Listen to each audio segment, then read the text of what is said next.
कैसे हैं आप सब? आशा करता हूँ आप सब ठीक होंगे। दोस्तों, आज हम बात करेंगे अध्याय 11 जो आधुनिकीकरण के रास्ते प्रश्न बैंक सॉल्यूशन उसी का देखने वाले हैं। बिल्कुल कॉपी में लिखा हुआ दोस्तों। तो आप इस वीडियो में अंत तक बने रहिए और चैनल पर यदि नए हो तो चैनल को सब्सक्राइब करके ही आप यूट्यूब से बाहर निकलिए, क्योंकि आपको यहाँ पर बहुत ही रोचक रोचक IMP प्रश्न, क्वेश्चन बैंक के जो भी हर साल जारी होते हैं उनका सॉल्यूशन, एग्ज़ाम से रिलेटेड हर डाउट यहाँ पर आपका क्लियर किया जाता है, यानी कि अपडेट भी बताया जाता है। तो चलिए शुरुआत करते हैं दोस्तों। अध्याय 11 आधुनिकीकरण के रास्ते।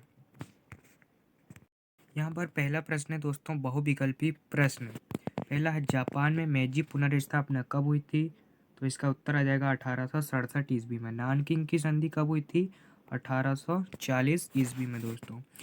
पीपुल्स रिपब्लिकन ऑफ चाइना की सरकार कब स्थापित हुई थी? 1949 में। ये दोस्तों बहुत ही मोस्ट इम्पोर्टेंट प्रश्न है, ये आपके एग्जाम में आने की 100% संभावना है। यही प्रश्न ऊपर से भी, मतलब कि अधिकारी भी वर्ग भी बोल रहा है MP बोर्ड का कि प्रश्न बैंक से ही आपको पढ़ना है, तो आपको इसी से ही पढ़ना है दोस्तों। मार्को पोलो का संबंध किस देश से है? इटली से। उगते हुए सूर्य का देश किसे कहा जाता है? जापान को। अब सही जोड़ी देख लेते हैं किस प्रकार है वो। 1854 में क्या हुई थी दोस्तों? जापान में शोगुन सत्ता का पतन हुआ। 1867 में मुत्सुहितो सम्राट पद पर आसीन हुआ। 1868 में जापान में शोगुन सत्ता का पतन हुआ। 1912 में हुआ चीन में गणतंत्र की स्थापना। 1964 में टोक्यो में ओलंपिक खेलों का आयोजन हुआ। अब देख लेते हैं खालिस्तान। चीन में बॉक्सर विद्रोह खालिस्तान के विरुद्ध किया गया था। तो किन के विरुद्ध किया गया था? विदेशियों के विरुद्ध। बॉक्सर विद्रोह कहाँ हुआ था दोस्तों? चीन में हुआ था। आपको ये याद रखना है कि बॉक्सर विद्रोह कहाँ हुआ था? चीन में हुआ था। किसके विरुद्ध? विदेशियों के विरुद्ध, यानी कि यूरोप से जो लोग आ गए थे उनके विरुद्ध हुआ था ये बॉक्सर विद्रोह। आठवां प्रश्न की हम बात कर लेते हैं। आठवां प्रश्न है, चीन की 1949 ईस्वी की क्रांति का नेतृत्व किसने किया था? माओ से तुंग ने किया था। नौवां है, सर्वहारा की तानाशाही शब्द का प्रयोग सर्वप्रथम किसने किया था? कार्ल मार्क्स ने किया था दोस्तों। कार्ल मार्क्स ने सर्वहारा की तानाशाही शब्द का प्रयोग किया था। जापान में आधुनिक बैंकिंग व्यवस्था सन है इसमें, इसका देख लेना दोस्तों। मुझे यहाँ पर कंफ्यूज कर रही है 1885, बाकी इसका उत्तर शायद जापान में आधुनिक बैंकिंग व्यवस्था 1694 नहीं हो सकता। देख लेना आप दोस्तों आपके हिसाब से। ये दो को जापान की राजधानी बनाकर उसे नया नाम क्या दिया गया? टोक्यो दिया गया। जो अभी क्या है जापान की राजधानी दोस्तों, ये टोक्यो। ये बहुत ही इम्पोर्टेंट शहर है दोस्तों आपके लिए। आप इसके बारे में गूगल में भी जानकारी प्राप्त कर सकते हैं कि टोक्यो कैसा है, कैसा दिखता है और वहाँ पर क्या क्या उसकी विशेषताएं हैं। 12वां प्रश्न है, प्रतियोगी परीक्षाओं के द्वारा अधिकारी भर्ती करने वाला पहला देश चीन है, यानी कि प्राचीन चीन। दोस्तों, चीन ऐसा देश है जहाँ प्रतियोगिता परीक्षाओं के द्वारा अधिकारी भर्ती करने वाला देश है ये चीन। मतलब वहाँ पर कंपटीशन एग्जाम हुए थे अधिकारी भर्ती करने के लिए सबसे पहले। 13वां है, जापान का योद्धा वर्ग किस नाम से जाना जाता था? सामुराई। सामुराई के नाम से जाना जाता था। मेजी स्कूल पद्धति में किस विषय का अध्ययन करना मुख्य लक्ष्य था? अंग्रेजी का अध्ययन करना मुख्य लक्ष्य था। चीन में गणतंत्र की स्थापना कब और किसके नेतृत्व में की गई? तो चीन में गणतंत्र की स्थापना 1912 में डॉक्टर सन्यास सेन के नेतृत्व में की गई थी गणतंत्र की स्थापना। अगले प्रश्न की बात कर लेते हैं। अगला प्रश्न है, अमेरिकी राजदूत कमेडोर पेरी जापान के समुद्र तट पर पहली बार कब उतरा? तो ये 1854 में उतरा था। आपको सिर्फ इतना ही याद रखना है, 1854। 17वां प्रश्न है, किस जापानी सम्राट ने मेजी की उपाधि धारण की थी? तो वो क्या नाम था? यहाँ पर आपको दिख नहीं रहा होगा, मैं बताता हूँ, मुत्सुहितो। उसने मेजी की उपाधि धारण की थी दोस्तों, मुत्सुहितो। बहुत ही मोस्ट इम्पोर्टेंट ये प्रश्न है और एग्जाम में 100% आने की इसकी संभावना है।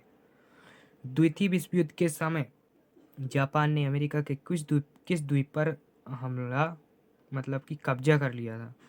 तो यहाँ पर ये दोस्तों ये गलत है। इसका उत्तर आ जाएगा पर्ल हार्बर द्वीप। क्या आएगा दोस्तों? पर्ल हार्बर द्वीप पर कब्जा कर लिया था। 19वां जापान में शिंकानसेन बुलेट ट्रेन का प्रारंभ 1964 में हुआ। अफीम युद्ध का संबंध किस देश से है? तो चीन और ब्रिटेन से अफीम युद्ध हुआ था दोस्तों।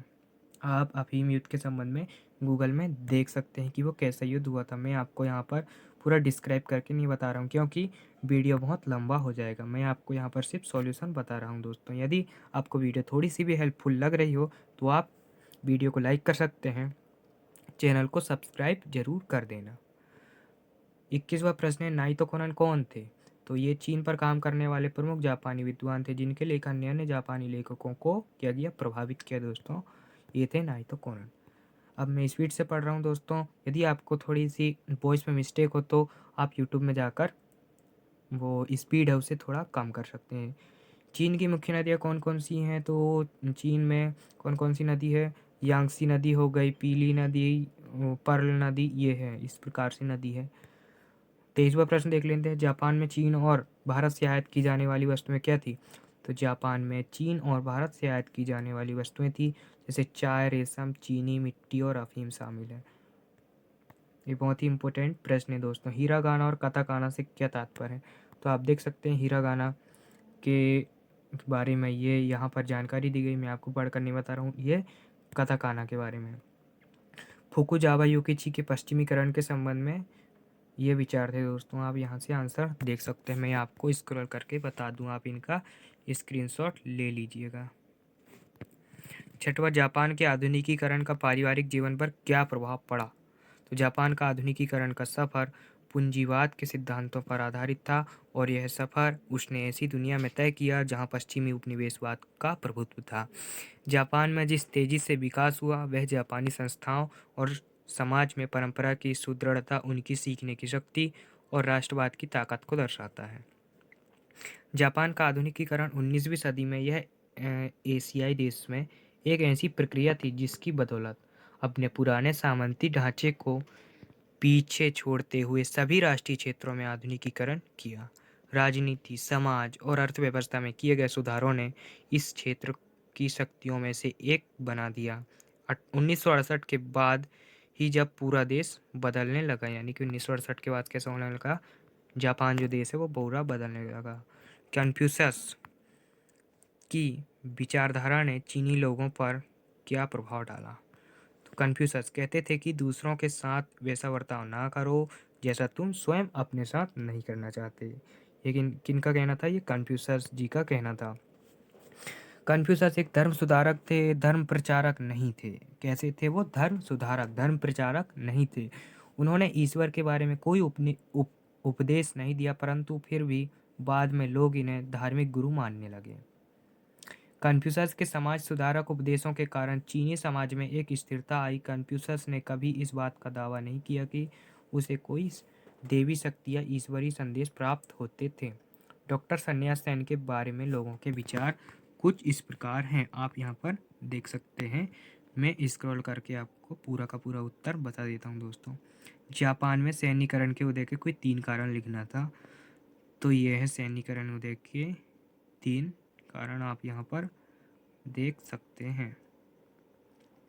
चियांग काई शेक द्वारा उठाए गए कदमों का ताइवान पर क्या प्रभाव पड़ा? यहाँ पर ये देख सकते हैं, इसका उत्तर ये है। और ये थोड़ा समझ में नहीं आ रहा होगा दोस्तों, आप मैनेज कर लेना। डॉक्टर सन्यास सेन कौन थे? उनके सिद्धांत ये हैं। कोरिया ने 1997 में विदेशी मुद्रा संकट का सामना कुछ इस प्रकार से किया। आपके सामने ये उत्तर दिया गया है। मैं स्क्रॉल करता हूँ, आप तीव्र गति से, कैसे तीव्र गति से स्क्रीनशॉट लेते जाइए। क्या पड़ोसियों के साथ जापान के युद्ध और उसकी पर्यावरण का विनाश तीव्र औद्योगिकरण की जापानी नीति के चलते हुआ? इसका उत्तर कुछ इस प्रकार से है। 1949 ईस्वी की चीनी क्रांति के कारणों की विवेचना करना है, तो आपके सामने ये उत्तर दिया गया है। चीनी क्रांति के कारण ये निम्न है दोस्तों। ये 37वां और ये है 38वां दोस्तों, कनगावा की संधि। तो ठीक है दोस्तों, आज का ये अपना अध्याय ख़त्म हो चुका है। यहाँ पर ये लास्ट क्वेश्चन है। ऐसे ही और यानी कि इम्पोर्टेंट प्रश्न, क्वेश्चन बैंक सॉल्यूशन और other big update MP board से या कोई भी अदर बोर्ड से यदि आपको अपडेट चाहिए तो आप हमारे चैनल को सब्सक्राइब कर देना और बेल आइकन की घंटी को दबा देना। इससे आपको हमारे आने वाली वीडियो जल्द से जल्द आप तक पहुंच जाएंगी और आप इसका लाभ उठा सकेंगे हमारी वीडियो को। तो ठीक है दोस्तों, मिलते हैं अगली वीडियो में।